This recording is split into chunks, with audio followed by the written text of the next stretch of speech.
muscles. At this point, likely one in several hundred. Oh, that's so sad. You don't even see Zallard in the screenshot there. The man who dominated the scene for, what was it? I think it was like what was it? Almost like 5 years? No, it was longer than that. Wasn't it like...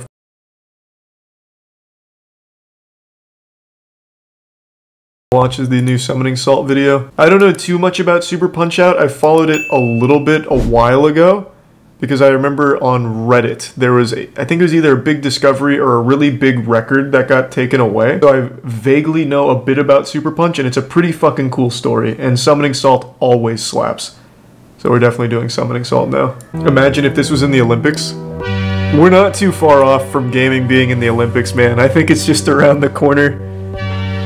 Unless you meant slapping, and then in that case, that'll never be in the Olympics. The athletes would die. Super Punch-Out has garnered a reputation as one of the most random speedruns out there. Of course, there's still a broad skill set needed. Precise timing, quick reactions, and an ability to adapt on the fly. There's a lot of RNG in the run too, from what I remember. Right, a fighter can throw the run in the garbage whenever he pleases. How do you deal with that much randomness in the speedrun? Well, the world record holders in Super Punch-Out have figured out a way. And over the past decade, I have played Super Punch-Out. They've been able to beat it and drive the record down lower and lower. So back when I was playing pretty much every shitty game ever made, not saying this is a shitty game, but I also, by extension, played a ton of not shitty games that just a few people didn't like. Super Punch-Out was one of them, where I was going to make a video out of it, but I just ended up really liking the game. So yeah, I have played Super Punch-Out. And like I said, I do know, like, at least a rudimentary understanding of the speedrun, because I remember when it got big on Reddit at one point. So I do know a decent bit about it going into it. And like I said, I'm pretty sure from what I remember, it's a cool story. At least back then, which would have been like 3 or 4 years ago now. This is the history of Super Punch-Out world records. Thanks for your sub stick figure. 50 minutes long, damn. Summoning Salt videos would be like an hour long, but they feel like 10 minutes. He's just able to tell us great fucking story. Here's a timeline of the Super Punch-Out single segment record. It's not filled in yet, but we'll get it there. A single segment run is essentially playing through the whole game and adding up the in-game time of all fights. There are 16 boxers in Super Punch-Out, divided into 4 circuits, so a single segment run consists of the total time of all 16 fights. Now, Super Punch-Out is a bit different than runs I've covered before.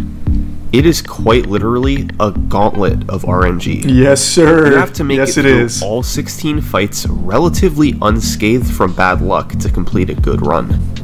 The fights range from non-random to can kill your run with one foul swoop. And of course, you have to execute on top of that. If you get good luck but make an execution mistake, your run may be over. You should do a video on SpongeBob Battle for Bikini Bottom. The strategies themselves haven't changed that much. Shift did a great video on it already. Instead, the progression has come from improving execution and getting the RNG gauntlet to better align. Here, I'm surprised more people haven't seen this. This video was extremely popular. I think it's a little outdated now. These 2 videos were like pretty popular on Reddit, I guess, in particular. I spend a lot of time on, like, fucking Reddit, even though I shit on it all the time. It's where I get, like, the majority of my information on a daily basis. But the speedrun history of Battle for Bikini Bottom is fucking crazy. Like, way deeper than you would ever expect it. And I remember, this could be outdated now, Shift in particular. He's, like, a great guy, but I remember watching his stream one time, and he was saying how he dedicated his whole life to Battle for Bikini Bottom, invested like a crypto in Bikini Bottom, expecting and hoping that it will eventually get big enough where it could be his career, which luckily it did. But he was telling like how he'd often decline any kind of social events just to stay home and grind and like, you know, go for the optimizations, master the route and everything. And then he made these 2 videos which tell such a great story on all of like the culmination of all of that work. Like these 2 are fucking beautiful. Dude is like 100% speedrunning it right now. I bet Shift is live right now. Looks like we just missed. But for now, let's go back to December 2012, rug in the big when a runner completed one of the earliest single segment runs of Super Punch-Out. He's arguably the most well-known Punch-Out runner in the world today, but back then, he was relatively unknown. His name is Zallard1. Zallard. Zallard performed his run on Christmas Eve 2012. He's a prime tour Lenny. His first completed single segment run, which also happened to be the world record. You've got two types of fights in Super Punch-Out: the random ones and the non-random ones. The non-random fights tend to be toward the start of the game, like the first fight, Gabby J.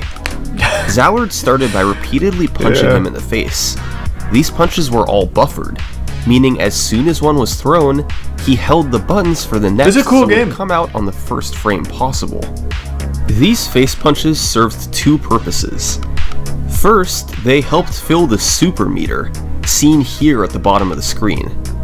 Once filled, you can throw super punches that do more damage.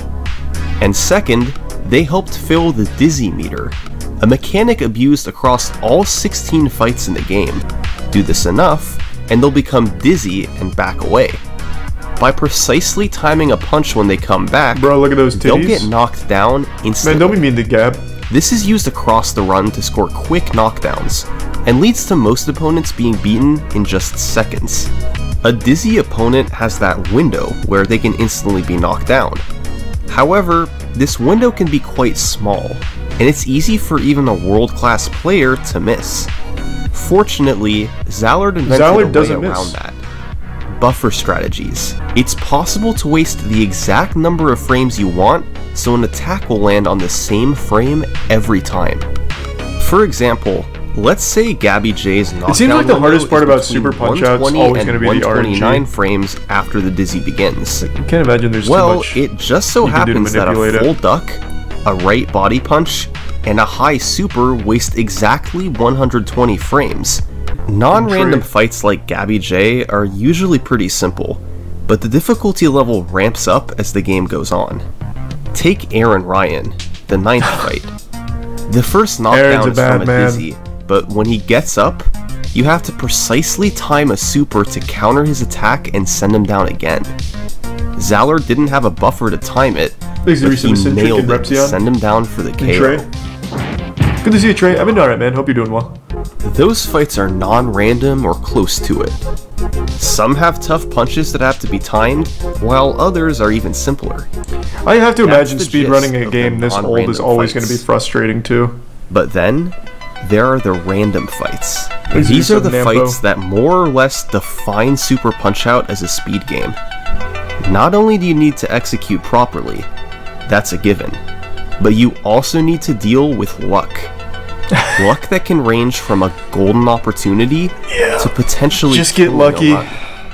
Fucking Take idiots. Dragon Chan, the 6th fight in the game. The first phase of the fight, up until the first knockdown, is simple. You throw a sequence of gut punches, most with a slight delay before them, then use a buffer sequence to send him down. Phase 2, once he's up from the first knockdown, is where the randomness begins. Yeah, I saw ADP's TikTok. There are 3 things Dragon Chan can do here. 50% of the time he does kicks, where you have to just dodge out of the way, then use rapid punches to send him down at around 12 seconds. 25% of the time, he does a slow heal, where he stands still and tries to heal his health. 2 supers send him down, and you get a time in the high 9-second range. And 25% of the time, he does a fast heal, where using just 1 super gives a time in the high 7s. That's a range of more than 4 seconds for 1 fight. Given that boxers are beaten in 15 seconds or less, that's a massive time swing. And Dragon Chan is just one example. Zallard had to deal RNG with and runs like is always the most frustrating on more than thing. half the fights in the game. But we'll get to that later. For now, the sum of his 16 fights came out to 3 minutes and 10 seconds. It was a well-executed run, and had a range of good and bad luck. RNG and races is lower nice, into the though. 3s, approaching the sub-3 barrier, but falling just short. However, on March 19th, thanks to a couple fights in particular, Zallard had a very promising run. This is Bob Charlie. He's a gauntlet of RNG, and being the 5th fight in the game, he's the earliest boxer who can kill a run from randomness alone. Zallard went for the riskiest strategy on Bob, which involves hitting him 7 times in the face. The game's so quick though, you could probably always go for the riskiest one. However, he can randomly dodge any of these 7 punches, meaning you have to do an additional punch later on to make up for it. He can also dodge that punch. However, every dodged punch loses a second and a half. 1 dodge isn't too bad, but 2 or 3 or 4 dodges, your time can spiral in a hurry.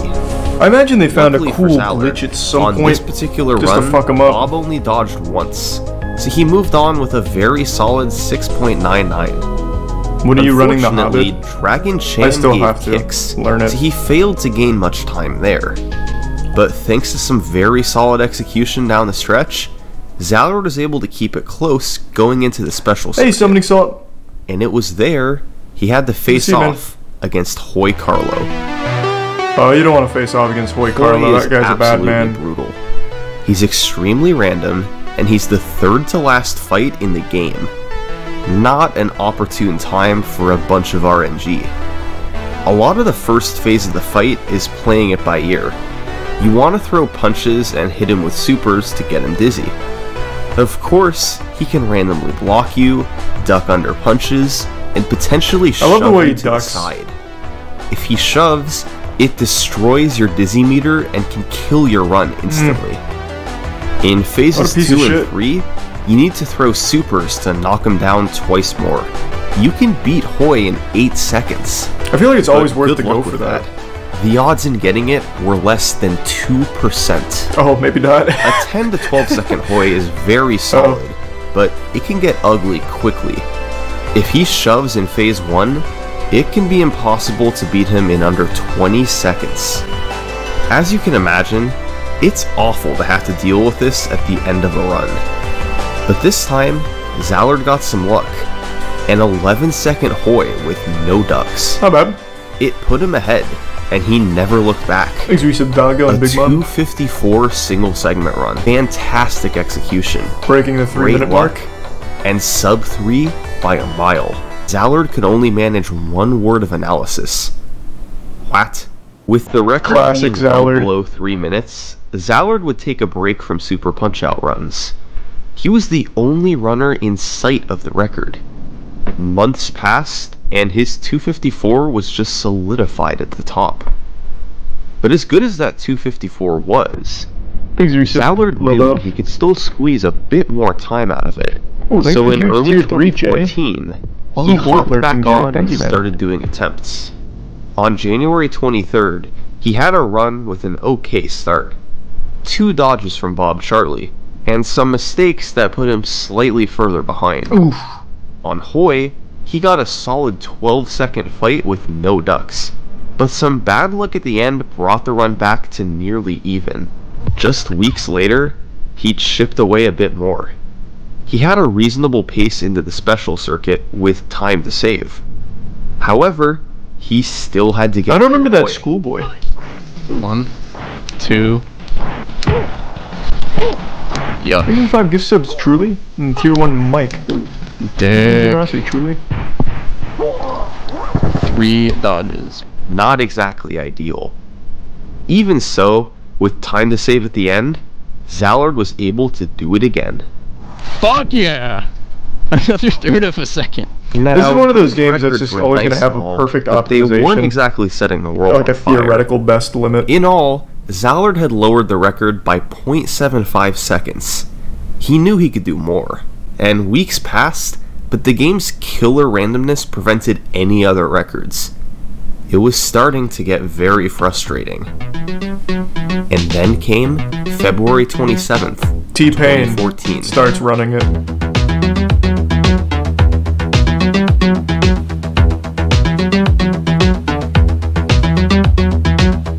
Luck. No, I haven't looked, but I can tell you just right away, EDP did not get killed. That's like that Rip Joe Rogan meme. He's not dead. Literally, one guy said that, and for like the last 5 minutes, there's been a bunch of other people asking if it's true. No, it's not.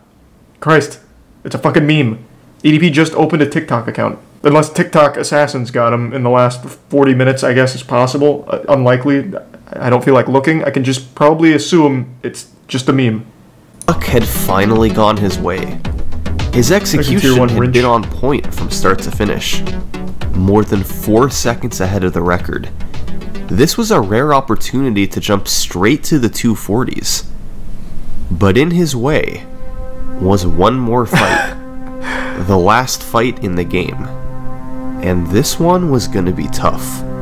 Nick Bruiser. Oh no. Nick Bruiser is the Goddamn. most difficult fight in the run by a long shot. Just as with other fights, your goal is to get Nick dizzy and time a super to knock him down. The best way to get him dizzy is to counter him, then jab him out until the meter is filled and he backs away. Too easy well, almost. There's one extra consideration to make. Nick can throw his punch either high or low. There's a 50% chance of each. So you start the fight with 2 face punches, and then you have to react to which punch he sets up. So this is where the to throw. talent comes in. If Nick drops Separates his glove boys from down, men. he's throwing low, and you counter with a body punch. If instead he brings them up high, you counter with a face punch. The window to react to this is just barely within the limits of a human reaction time. It You can't have to be see if tighter his than gloves are Sifu. high or low, then send the signal to your hands to throw high Oh, or wait, low holy in shit, that was time it? before Nick punches you. If you're playing with any input delay, this is practically Oh, impossible. what the fuck? The only way to have a real chance is to play on console with a CRT TV. Now, imagine having to do that at the very end of a record-paced Okay. run. Not gonna lie, that's After pretty tight all timing. the insane RNG from the first 15 fights. The pressure There's you're some under in a Dingle and situation Kogadama. like this is enormous. And bit stable. Nick can also switch his guard partway through, starting with his gloves high and bringing them low, or vice versa. You have to react if he does that. And finally, if you do everything properly in Phase 1, well, congratulations. You have to do the exact same thing in Phase 2, unless he randomly blocks you, in which case you have to get lucky and hope he lets you land 2 supers in a row. So, Zallard entered Nick Bruiser 4 seconds ahead of the record. And there's some Dingle. If he was going to pull this off, he had to execute the most difficult strategy in the game on one of the best paces he had ever been on. Zallard doesn't Just crumble don't under mess up. pressure, though. Man doesn't even feel pressure. Easy counter. Nice. Oh, that's game time, baby. Put him in the books. You gotta be fucking kidding me. Not only did he hit the counter, but he did so on the first frame possible.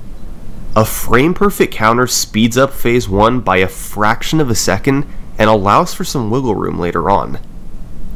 One more phase, and the sub 250 He will doesn't be choke. his. He doesn't choke, though. Oh, baby. Oh, please. What'd I tell ya? Stay down. Stay down, you motherfucker. Yes! Let's go! Yes! Can he get up after that? I thought it was just kaput. Yes, dude. Get fucked, Super Punch Out.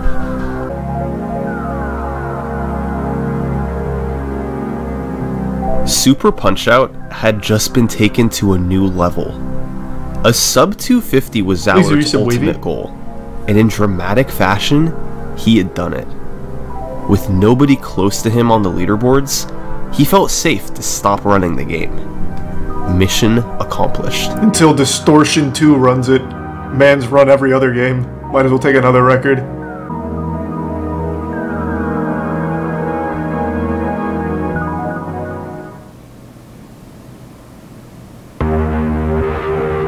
Oof.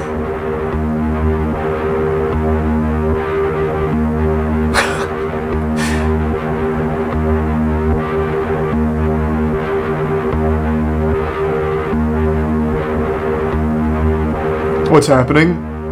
Oh, we're going straight to hell now. The bad boy Punch-Out appears? You goddamn right.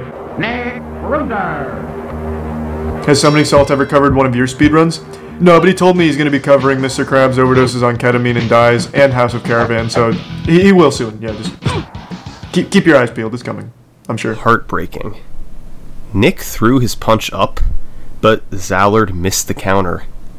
It was on pace for a mind-boggling 240 with 2 fights to go, and a 243 into Nick. This wouldn't have beaten the record. It would have obliterated it. Unfortunately, landing counters on Nick under pressure is one of the hardest things you can do. And this time, it was just too much for him. He saved almost 7 seconds combined on Bob Charlie and Dragon Chan, with just 1 dodge and the fast heal, respectively. There was also some time to save on Hoi. Getting a time around 10 seconds was reasonable. The real problem was getting all that to line up, then landing counters on Nick knowing what you're about to possibly do. On June 3rd, 2015, Zallard had a run that saved the 7 seconds early, but unfortunately, he lost most of that time on Mad Clown. What? Clown is yet another point of severe RNG in the run. There's a lot that Mad Clown's a joke! But a lot of what to look for is what happens right at the start. You begin by throwing 2 face punches and hoping they both land. If they do, you're in good shape for later. If he dodges, you're losing about a second, but if he blocks, you lose time there and in phase 2 since he gets a bigger health refill. If both punches land to start the fight, you can beat Clown in as low as 9 seconds. That's the best case scenario. Tier 1 whoopity. An average standard Mad Clown fight is in the 12-second range. However, if he really wants to screw around, it can get much worse. And Super Punch had a good game. This particular run, Clown wasn't playing nice and Zallard missed a counter to waste a few seconds. But an 11 on Hoi and a good Nick fight was enough for a solid record. Why even continue after 16 Clown? The motivation. For real? The balls on this man. For real, dude? Just a few days later, Zallard would follow this up with another record, a 244. Ooh. It was a nice time, but a frustrating run of give and take. He got a 5 on Bob, but it was immediately followed up with kicks on Dragon Chan. He gained several seconds on Clown, but lost a few on Hoi. But really, he was fortunate to get what he did. The game can take an incredible pace and make it look Does Zallard ever compete against anyone though, or is it just Zallard? Take this run. Lonely at the top. June 10th, 2015. Everything was going right. Zallard had managed a 5 on Bob Charlie, a 7 on Dragon Chan from the low heel, and a reasonable 13 on Mad Clown. He was 3.5 seconds ahead, with more time to save later. He just had to make it through the next few fights. This is Super Macho Man, the last fight in the World Circuit. Zallard's Phase 1 strategy at the time was simple. Start with a gut punch, spam, then counter him a couple times, throw a couple supers, and knock him down in the upper 6-second range. Macho can mess things up if he dances around, but more often than not, you should be good for a knockdown in the upper 6s. However, this fight takes a turn in Phase 2. You can get Macho to stay down for the second knockdown, but only if this knockdown comes within the following 3 seconds after the first knockdown. So, in this scenario, if your second knockdown comes at 7, 8, or 9 seconds, Macho will stay down for a KO. If it comes at 10 seconds or later, he'll get up and you'll have to knock him down a third time. So, Zallard had to go for a very quick knockdown in Phase 2. He had to throw a low super, counter in the gut, then knock him down with another low Seems super. like that should be good, right?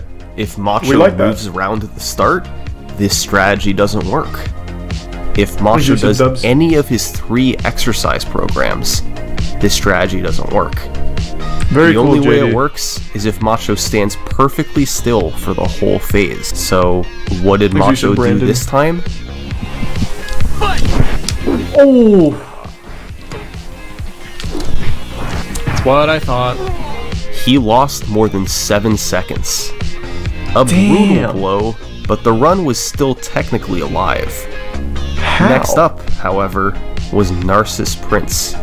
The most random fight in the entire game. Honestly, It looks like there's one of those too many Toy different Story things dolls. this guy can do to explain here. He can randomly block you, dodge you, give many different patterns, and much more. But he has the same KO mechanic as Macho, where if your second knockdown is within 3 seconds of your first, he typically stays down for good. But there's so much that can go wrong. And what sort of fight do you think he gave Zallard on this run? The best one. Nice. Good shit, Narcissus. You're so good. Let's see here. What is that? 2173? Pretty good. 12 seconds. Nope. Run over. A small mistake plus a lot of bad luck. In just 2 fights, one of Thanks for playing, Zallard's James. best paces ever was completely destroyed. He had just lost 16 seconds, largely due to no fault of his own. Because, you see, Super Punch-Out does not care about the runner. Oh yeah, she's a cruel It mistress. doesn't care what pace you're on. It doesn't care how badly you want the record. Thanks for Prime. It doesn't care Overt how Geo. well you're playing.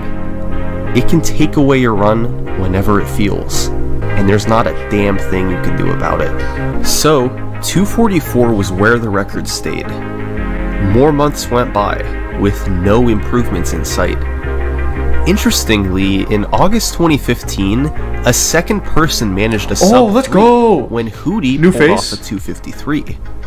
But he was far from the record. Still, Zallard at least had a little bit of competition now. But on September 30th, he was gonna have a chance. A second behind the record, with 6 fights to go, Zallard entered Mad Clown, needing a good fight. He ended up with an 11, Not bad. easily good enough. On Macho, he got the good luck for a 10-second fight. Okay. Narcissus didn't mess around too much, and he was able to get the KO at 11 seconds. Suddenly, Zallard was back in the lead. Well. Thanks for gift sub agent. Next up was Hoy, Tier who 1 we loot. know can loot. be just awful. But he got no ducks in phases 2 or 3. Yet another 11-second fight. And Zallard was 2 seconds He's fucking ahead. cooking. 2 fights to go. Now he just has to beat Android 16. This run was on pace for a 241. The type of run Zallard had been looking for years.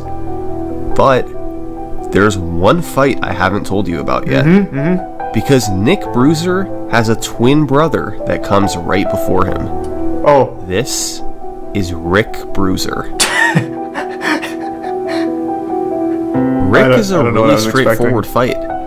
There's no luck involved for the first 2 phases, and the execution isn't too hard either. You get him dizzy in phase 1, then use counters and supers in phase 2. That stuff's fine. But then there's phase 3. 3? The entire fight is made or broken on the first punch of this phase. If this high super lands, you'll finish the fight at 11 seconds. That's a 5-second difference. Yeah, that's Enormous unforgivable. for a game like this. 5/8 of the time, the super lands. 3/8 of the time, it does not. Thanks for That's sub. all there is to it. Animav. A little over half the time, Rick Bruiser will let you through, but 3 times out of 8, he will destroy your run. So, That's Rick for ya. Zallard entered the fight 2 seconds ahead. A huge opportunity, but he had the threat of a massive time loss hanging over his head. So who haven't we seen then? So it looks like, I mean, and I knew this going in, it's very RNG heavy, but it looks like every single boss can just be a run-ender except for Gabby, Wreck-It Ralph, whoever the fuck this is up here. Super Macho Man was a run-ender. Bob Charlie, also RNG heavy, pretty tough. The Luchador Rey Mysterio here, he hasn't mentioned, so I'm guessing that's free. Raccoon, or whoever this is, also must be free, haven't mentioned. This guy also hasn't been mentioned, probably free. And then Mad Clown, Super Macho, Narcissus, Hoy. So basically just the second half of the run is really tough, with 2 in the middle. And what did Rick Bruiser do? Well, it's Super Punch-Out, late on record pace. Thanks for your sub, What do you think Rick did? Bent over and let him have it. Ooh! Do it. So it's over. The run is dead. no mercy. Thanks for Prime Arctic. 244 is where the record would have to stay. Zallard took a break for a few months, but still, there was no real threat to his record. Hootie was still the second place runner, nearly 10 seconds behind. So, in early 2016, Zallard came back for more, praying he could get the last few seconds within his grasp. On April 14th, he had a run slightly It behind. must be super with frustrating to 4 be fights that close go. to the theoretical He had best. time to save against a 14 Narcissus split There's and the resub managed a shade. 13. And once again, he squeezed out a second. So, Zallard was ahead going into Rick Bruiser. If he would just stand still and take the uppercut, he was gonna have a shot at the record. He needed the 5/8 luck. We got it. And he got it. Zallard was now 2 Nick counters away from a world record. Not by a ton though, right? He's not going to be satisfied with that. If there's one thing I know about Zallard, is he is just not satisfied unless it is the best. More. Thanks, resub. Zabian. Yes. Yes. Yes. Finally, Zallard had lowered the record. This wasn't the god run he was looking for. Fuck, I'm sorry to hear that, Blue Dragon Man. Chan gave kicks, Clown gave a 12, and the Here's a special Prime circuit Maturity. could have been better, but it was still a 243. After this run, Zallard took a step back not only from Super Punch-Out, but from speedrunning as a whole. For a year and a half, he didn't do any runs, giving other runners a serious opportunity to step in and take the record. So Hootie and Samantha? But nobody did. Oh. Zallard remained at the top unchallenged, with the closest player still being Hootie. It's quite rare. Come on, to have Hootie, what the records fuck? Undisputed for this long. But Zallard's mastery of the game Thanks, resub, was Callie. far And ahead give of sub Big anyone Meat. else's. Finally, 18 months after his 243, he went back to attempts. It was hard to expect a record right away, since it had been so long since his last attempts. It took some time to get back into it, but he eventually started getting runs deep. Still, nothing good enough for a record. But all of a sudden, on November 29th, 2017, Oh. Zallard found himself on this run. Getting close to current year. Oh, it's looking pretty good. Mad Clown getting fucked. Okay, okay. Ooh. This is kind of stupid. Super Macho Man, I though. get the there's no way I'm getting the KO, dude.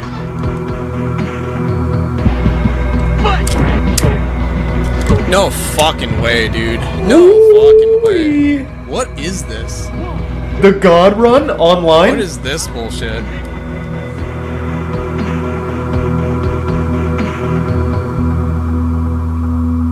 Narcissus even making it easy? Okay, okay. It's fate. The heavens have chosen him. The boy wonder. Alright, Rick could totally fucking dodge me, and it could still be okay. Don't say that. Don't even put that bad. Oh, let's go. This is big. Sub 230 online.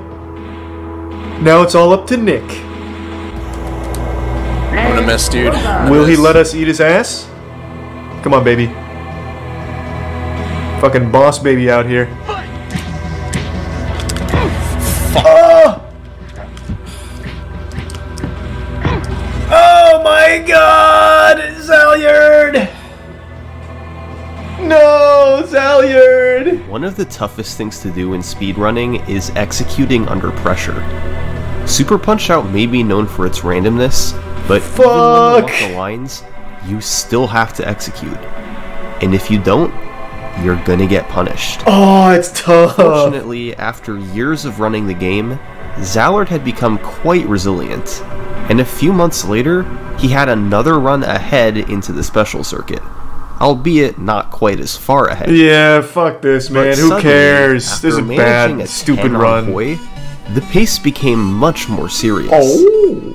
A 6-second lead late in the run, Wait a minute. just 2 fights to go, a huge chance for redemption. Wanna guess what Rick did in Phase 3? Of course.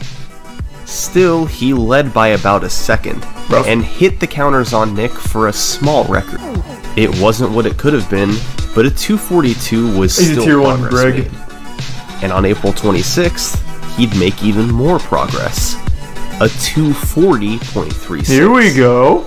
Cutting off nearly 2 Zalyard. seconds, this was the biggest improvement he had made to the record in nearly 3 years. Zalyard didn't sound too happy about it. Give me the unwinnable luck here, please. Please. God fucking damn it, dude. Oh, he's not. Yeah, he didn't. Dude. Like I said, Zalyard just cares most about the best run. Why was that? Well, despite the improvement, this run could have been a lot better. He lost over a second and a half from a mistimed low super. Had he not made those errors, this run would have finished at an incredible 236. Oh, that's tough. But mistakes were made, Rough. and the result was a Give some frustrating Mackie, world give some record. meow. Take a look at this timeline. This was all Zalyard. He had set 16 records over the course of 5.5 years. This sort of thing is very rarely seen in speedrunning. A runner Can't can anyone sometimes challenge this dominate guy? for a few years, Hootie? but for it to continue for this long was pretty special. Zalyard had eyes for a run in the 230s, but 240 was a seriously good time. And it was going to have Enjoy to the be new good car enough, base, babe. as Zalyard slowly stopped playing and didn't run the game for months. But suddenly, in 2019, the unthinkable happened. A new contender began rising up the leaderboards. Oh my god! A challenger? He became the second player to get a time under 250. Who is it? What's his name? And suddenly, Is it he was Mizkif? just 5 seconds from the record. And he was going to try to do something nobody else had done before. Become the first Super Punch-Out single-segment record holder not named Zalyard 1. His name was Mystery Man 95. Oh, that's so fitting too. Mystery Man was a seasoned veteran in the Punch-Out series, running Mike Tyson's Punch-Out and holding the record in Punch-Out Wii. These games all require precise timing and rhythm, so it's no Is the wonder he was able recipient? to adapt so easily. But there's one other thing to keep in mind about Mystery Man. He We don't played know it. on Wii U Virtual Console, meaning he had a few frames of input delay. Remember how you have to react to Nick Bruiser's guard? That's effectively impossible with input delay. So he just has to guess. So, Mystery Man had to just guess where Nick's guard is and not react. Honestly, This probably for added the a best. huge luck barrier to the end of the game. He'd usually have to correctly guess a 50-50 guard position twice in a row. That's what I said at the very beginning. So since the run it's like a 3-minute run at worst. I really think it is always for the best. Maybe just to gamble on luck and go for that optimal strat. Because without reacting and just letting fate take it, you do save some time and it takes a lot of stress off the plate. It's like, out of my hands, I gambled. Because it's so short, you can just restart. You can do like fucking 2,000 runs a day, right? Oh, true, 15 RTA. You're not wrong. Okay, true. That's right. Yeah, actually, yeah. Okay, I'm a fucking idiot. True. Fortunately, Mystery Man had some strategies to help on other fights. One was Thanks on for some Bob chunky in Charlie. the Prime X move. The old Your sub strategy sucks. involved 7 punches in Phase 1 where Bob could dodge any of them. Instead, he countered Bob on the 5th one and did the rest while stunning him. This cost about a second, but made it so that Bob could now only dodge the first 4 punches rather than all 7. By delaying Phase 1 slightly to get the knockdown at a 7 instead of a 6, the KO window shifted up to 10 seconds instead of 9. You could then delay the first punch of Phase 2 so that it intercepts if Macho hops to the side, making a KO possible. Damn, in Mystery more Man kinda situations. innovating. These strategies were both developed by Chambers, and Zalyard did use them for his last few records, Oh. but not the majority of them. So, Mystery Man had a chance Makes you to some crispy. really put these strats to use and see what he could do. And in August 2019, with his personal best at 245, he was going to try to close the gap on one attempt. Oh, Mystery Man's dialed in. Can you feel that?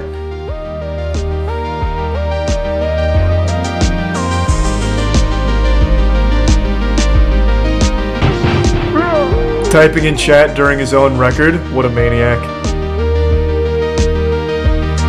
That's that alpha shit. Oh! Big counter. The 50-50! Is Mystery Man the one chosen by the gods? Mystery Man! Oh! He did it. Nice. Good work. Hey, Team Mystery Man.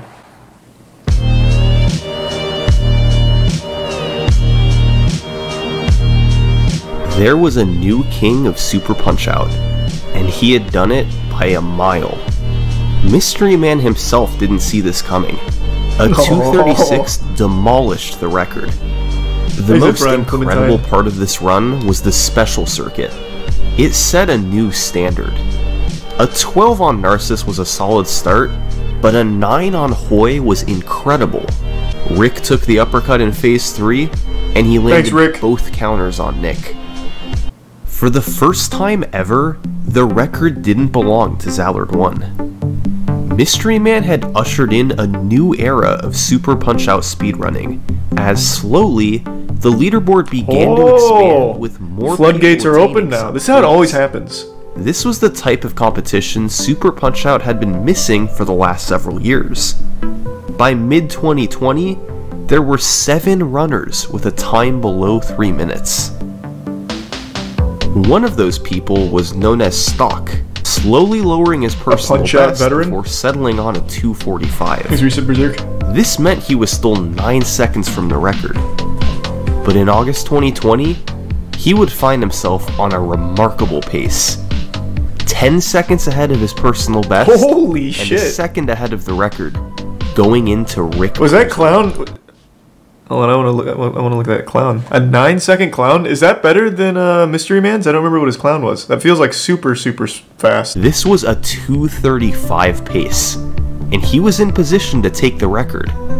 He just needed Rick to stand still in Phase 3. Let's go, Rick. Be nice. Thanks, Rick. He did not. But thanks to his huge lead, Stock still finished with a 2:39, the second sub 240 ever achieved. Entering 2021, Mystery Man's world record was still on top, but the community was ever expanding. By February, 2 more players had achieved times in the shit's low getting 240s. crazy now. Cranklinson and the new Mr. generation. Mega. And the top of the leaderboard was getting quite crowded.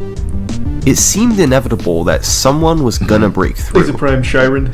And on February 26th, Cranklinson was gonna have a shot at it. Just like Mystery Man, Cranklinson played on Wii U Virtual Console. Oh boy, so he's fucked. He too had to guess on both of Nick's counters. The odds were stacked against him, but all he could do was try.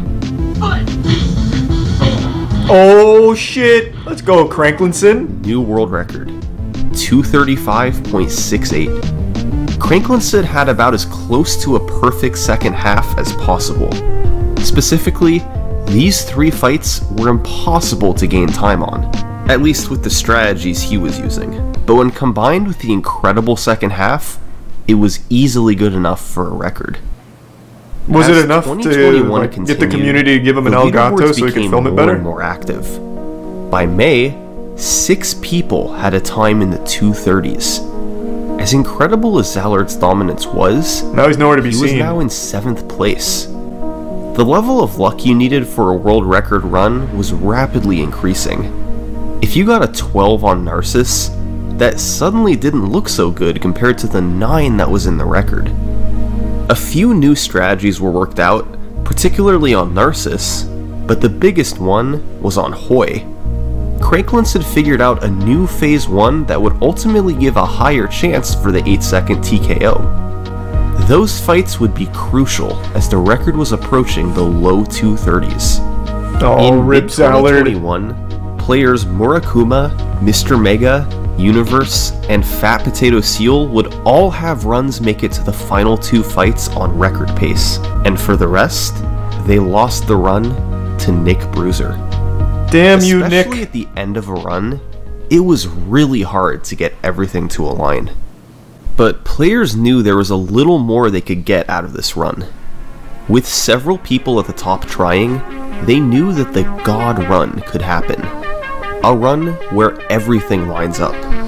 You just have to believe. In a run like this Get were some getting Shungai very crystals. low. Fucking At this rub 'em. point, likely 1 in several hundred. Oh, that's so sad. You don't even see Zallard in the screenshot there. The man who dominated the scene for, what was it? I think it was like 5... what was it? Almost like 5 years? No, it was longer than that. Wasn't it like... It was like 6 or 7 years or something. 6 years.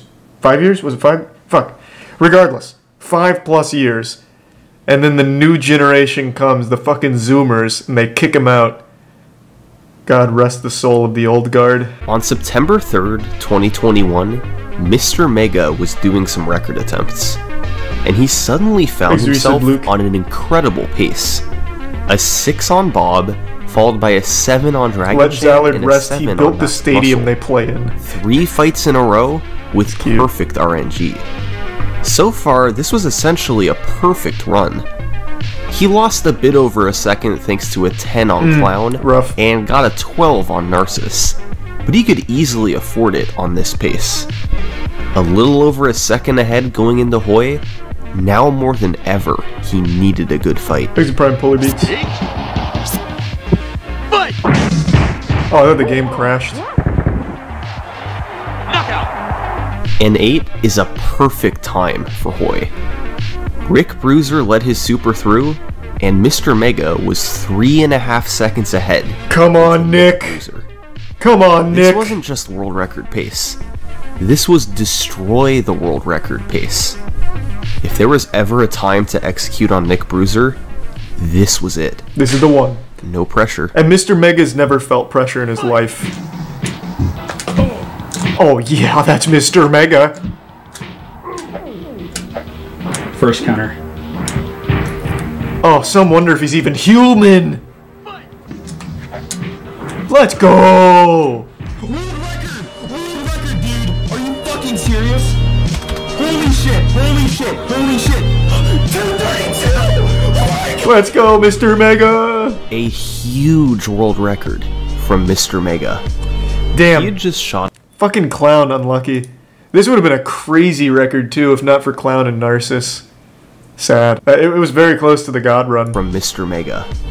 He had just shot himself from 5th to 1st place. This was the time the community had been looking Yeah, I for saw all these Foreskin. years. I saw his TikTok. A run in the low 230s. Good luck nearly everywhere.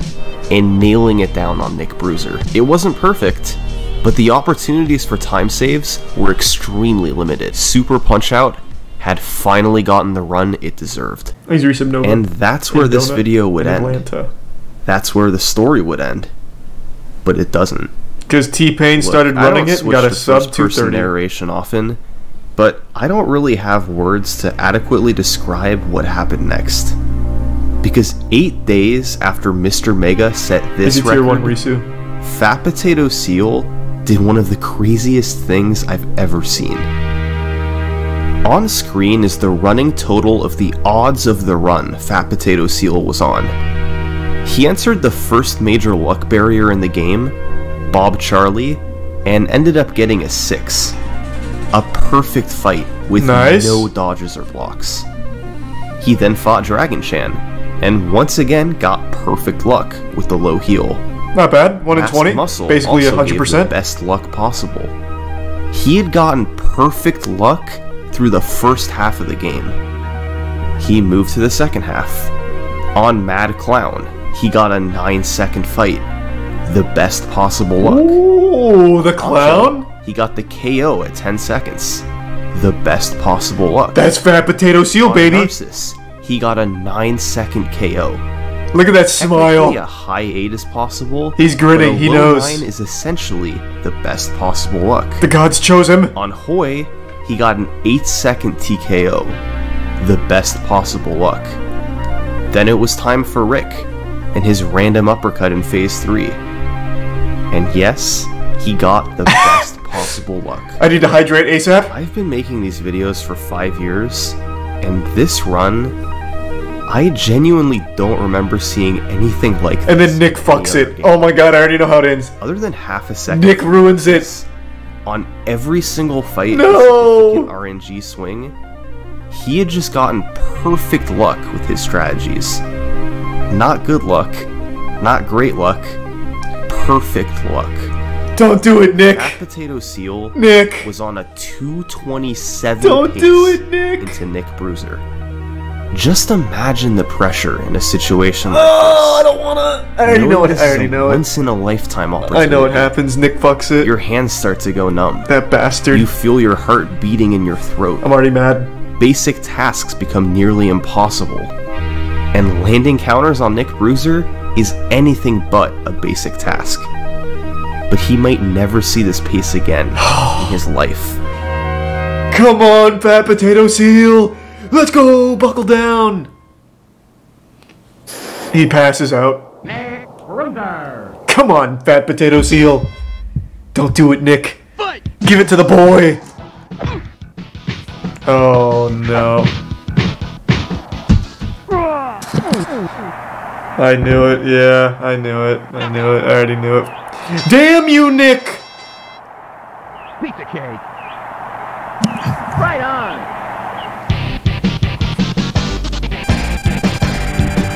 Yeah, that's tough. That's tough. It's hard to expect anyone to have actually pulled it off at the end of this run. Even Fat Potato Seal, one of the best players in the world. Ah, The that's sad. situation he I knew was it was in coming. was I already knew it. unprecedented. I had a fucking And feeling. might not be seen again for months, years, or even longer. But still, it's a heartbreaking feeling. It just goes to show, even when Super Punch-Out does give you the luck, it can still punch you right in the face. Yeah, true. Over the years, we've seen all sorts of world records. Ones Damn, seemed that's like so they sad. had no chance, ones that were on monster paces, and everything in between. This run's history isn't over yet, and this timeline isn't yet complete. We're just living in a moment of Super Punch-Out's history, and there's still plenty of history left to go. Thanks for watching. Another banger. If Good you shit, enjoyed, Summoning Salt. please consider subscribing and sharing the video with a couple Oh, friends. that's so It goes a sad. long way to help. Thanks. Oh, I can't believe that shit. 1 in 2.68 million. Squandered! Did Fat Potato Seal retire after that? I honestly wouldn't blame him if he did. I would not touch the game ever again. You weren't kidding Jesus, you weren't kidding that these vids go by quick. Yeah, because Summoning Salt makes nothing but bangers. 54 minutes, and I swear to God, I feel like I've only been here for 10. Good shit again, Summoning Salt. He almost got world record the day I uploaded. Really? Fat Potato Seal did? Where did he end up? Let me see. Oh, he got second. Yeah, 2 days ago. Alright, well, he didn't quit.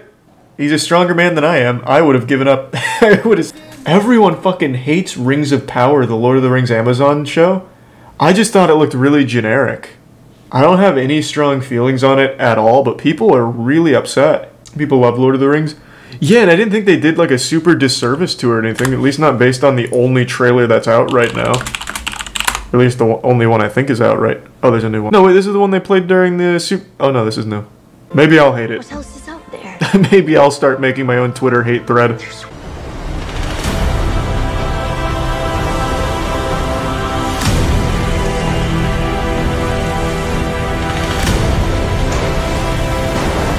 So this is supposed to take place before they even forged the Ring of Power, right? So before Sauron and all that.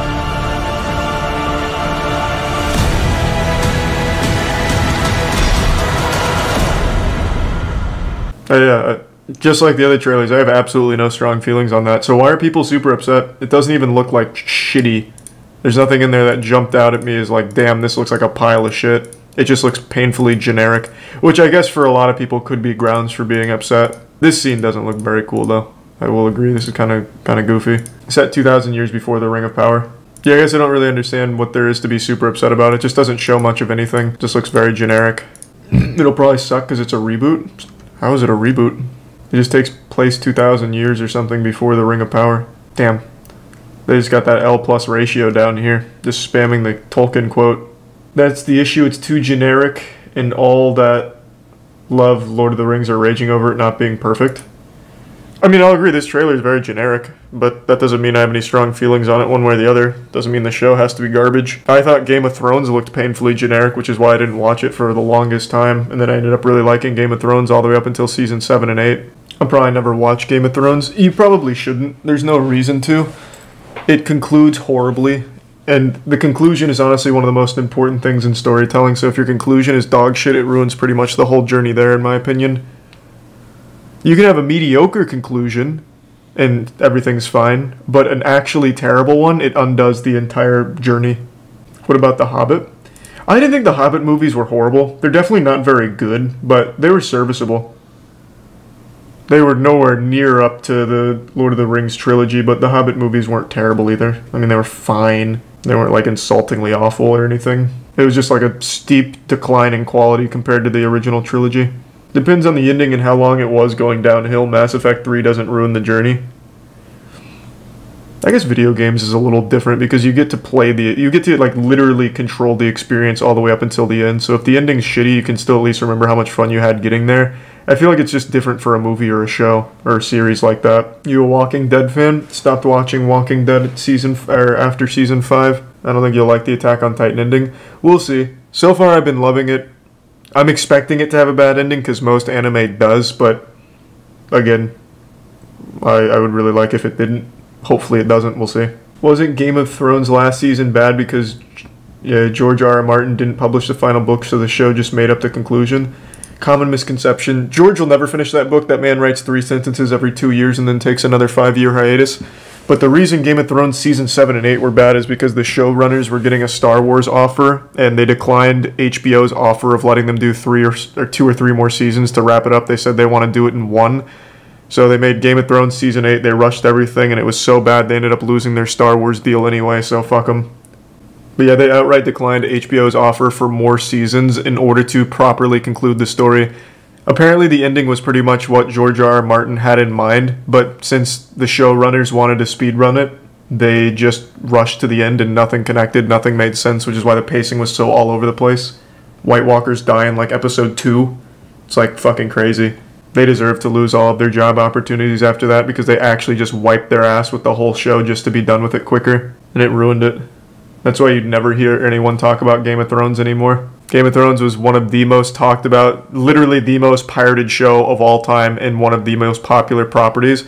The second Game of Thrones season 8 ended, you haven't heard a fucking peep. Whereas Breaking Bad still talked about. Most pirated show even more than anime. I think it was Game of Thrones season 7. Or no, it might have been season 6 for Game of Thrones. I don't remember which one. But this was when the Pirate Bay was still popping off. Game of Thrones season 6 or 7, whatever it was so popular that pretty much all torrent sites that were hosting it were just getting overloaded. It was so widely pirated. It was just watched by everyone. Oh, that's what it was. It was Battle of the Bastards. You're right. That's the one. What about how they ruined Star Wars Episode 8? Oh, that's another thing, yes. The new Star Wars trilogy, when that concluded, you don't really hear anything about it other than how awful it was. Yeah. That one was just as sad. They did that without a roadmap and kept switching directors, so then they just ended up fucking scavenging for anything they could to almost throw something together, and it didn't work. Thanks to resub, Sean. The TV shows are pretty okay. Boba Fett I'm not really into. I hear episodes 5 and 6 are pretty good, but I have not liked the first 3 so far. So I'd have to like really force myself to get through them. Watch The Great Spider-Man Suit Heist. Oh my goodness, you are absolutely gonna love this tale. At least I hope so. It's got it all. Big budget superhero movies, theft, betrayal, a surprise twist ending. Can't be. It's got those 4 things and maybe 1 or 2 more things in addition to Jesus, those things. I'm gonna come. This is the story. This has everything. Great Spider-Man Suit Heist. Certainly Marvel's most costly endeavor, with a budget coming in at $139 million, excluding an astronomical marketing budget. The biggest sets, the flashiest CGI, the most upside down of kisses. I need to rewatch this. Spider-Man look. Not to reinvent the imagery, but to simply translate that comic book look into live action as faithfully as possible without it looking hokey. Easier said than done, of course. The process of actually bringing it to life. I bet the movies aged pretty well. Of form-fitting suits using full-body casts. I remember it being really good. Tobey Maguire and the stunt performers. He ended up taking one of the suits home to help acclimatize his body and mind for the lengthy shoot ahead. Foam muscles were also built. Prime Toby kind of ripped. And set slightly apart under the suit to create an added consistency to the musculature, plus a little bit more bulk to the character. Raised computer-cut webbing was then added to give the whole thing a 3D look, and a hard helmet-like shell was placed under the mask to keep a consistent head shape no matter whom was in the suit. And the result? Fantastic. Each individual suit cost $50,000 US. So by that calculation, at minimum, that's $3 million for the Spider-Man suits alone. But realistically, probably more. And wouldn't you know it? To be fair, 50K is like a single Louis Vuitton purse now. Very expensive suits went missing. Anyway, it was none of that. The suits were tallied up, and those 4 were deemed definitively stolen. Seems as though they were taken from a locked building inside the Sony lot. There was only one plausible scenario. Willem Dafoe. It was an inside job, but nobody saw anything, or nobody was talking. Either way, Sony did not take the theft lightly and offered up a public reward for $25,000 for the safe return of these items. Yeah, they'd be hard to sell too. And we hope this reward will help get them back. Well, like who are you gonna fucking sell a suit to for 50 grand?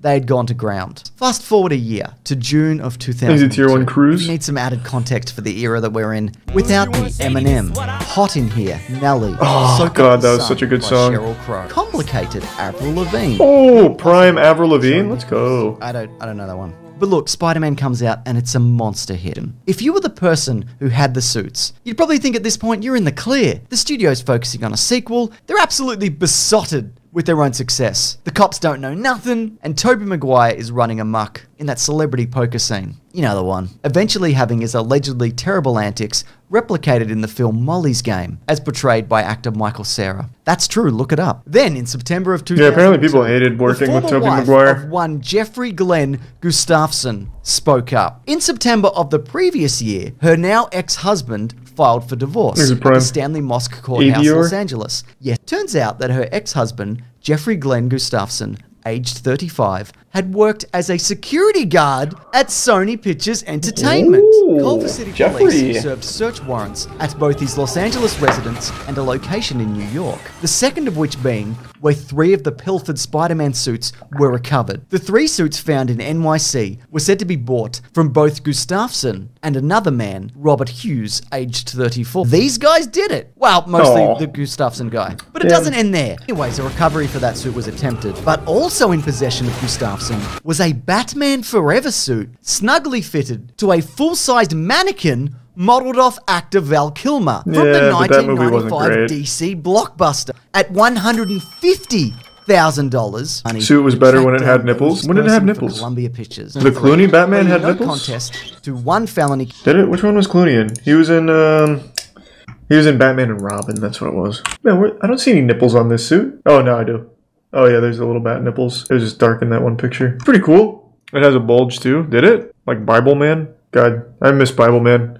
We should watch more Bible Man at some point. That show slaps. It was never proven Gustafson stole that suit, so hence he was never charged for it. Wow, what a ride. Do you think I talked a little bit too much about how the suit was developed up top? I did that to kind of, emphasize how expensive and how important they were to Sony. The suit was cool. A narrative here. Plus, if I'd have invested... Actually, we're not quite done. Because a website called The Original Prop Blog began a brief online investigation in 2008 concerning the authenticity of a metal Terminator endoskull listed on eBay. What does that have to do with Spider-Man? From the Terminator 1984. Thanks, been doing this for 25 years. Most all my props come directly from crew person, producer, director, or FX artist. Also check out www.moviepropsmuseum.com. God, this is zoomed in so much it actually hurt my eyes. Still visible, lo and behold, was registered to a Jeffrey Glenn Gustafsson. Is it the same guy? Well, let's just say at the very least, it's a guy with the same name who's also in the business of procuring and then selling rare and expensive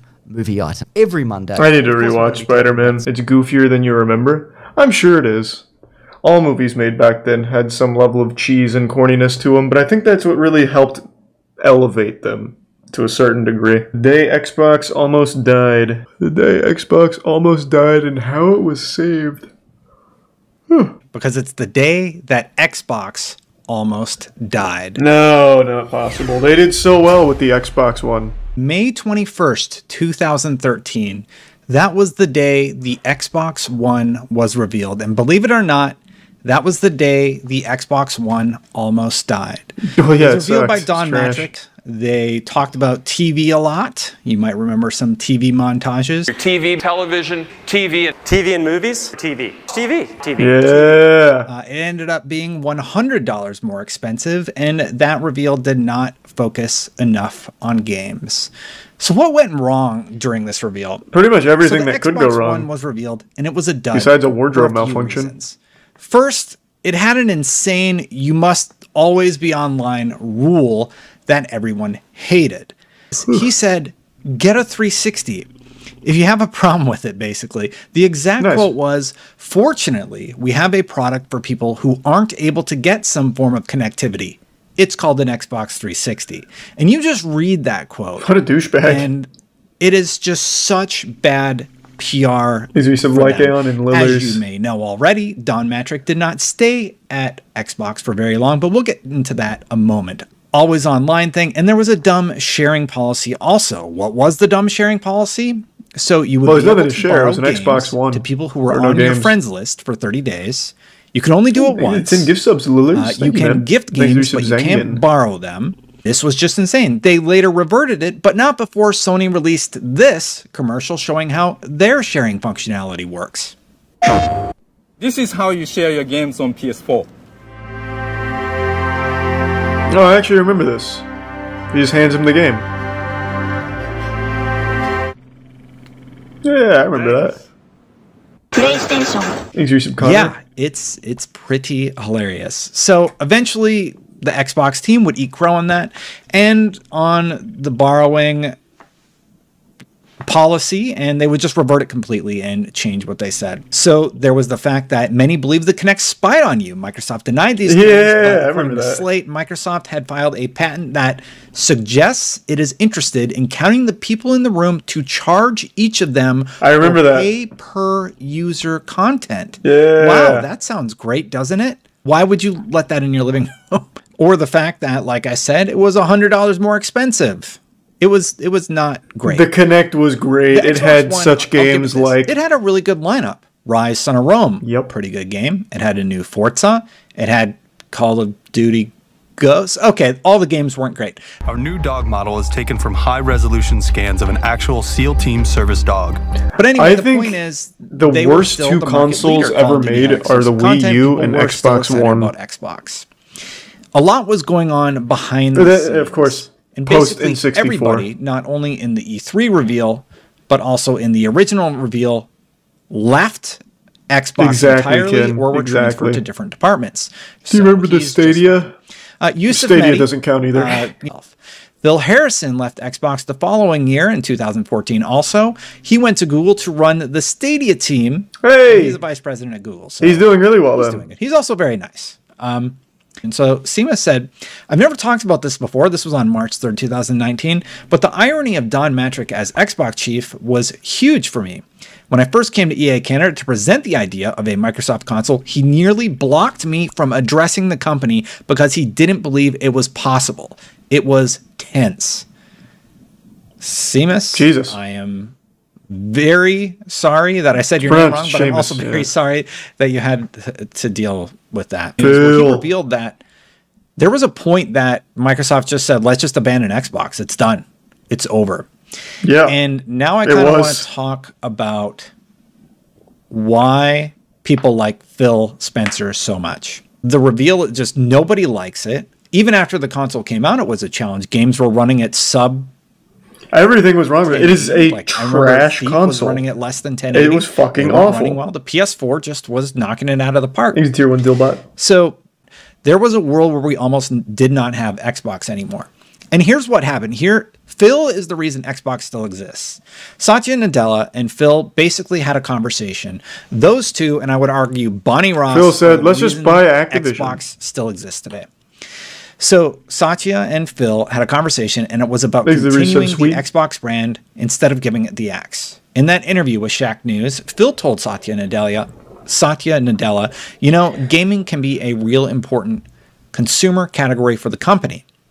Phil also said, the thing I need, if I'm going to step into the role to head this group, is I need to bring it back together. I can't have my hardware team over there and the platform team over there and first party over there. I need to bring it back as a cohesive team.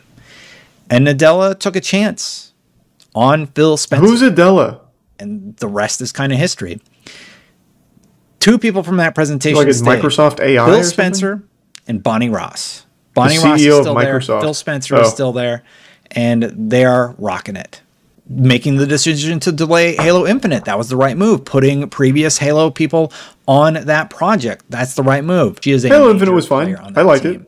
Phil introduced a new console, the Xbox Not perfect, One X, a mid-generation. but it's finally a step in the right direction again. And Phil said, let's not make it trash next time. I thought it was going to be like some kind of crazy story. Xbox almost died because a team of North Korean terrorists infiltrated the Xbox HQ and stole our Krabby Patty formula. We nearly lost it. But, you know, it was just like, yeah, Xbox One was bad. Skateboard deadlifts. Cool. That sounds awesome. 525 pound skateboard deadlift. Whoa!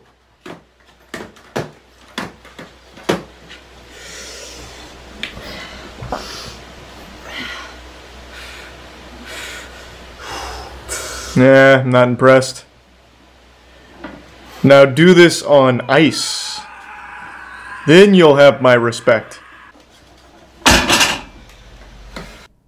God damn. Someone's gonna die like that? Well, it's not exactly how you're supposed to do deadlifts. It's just one guy doing it.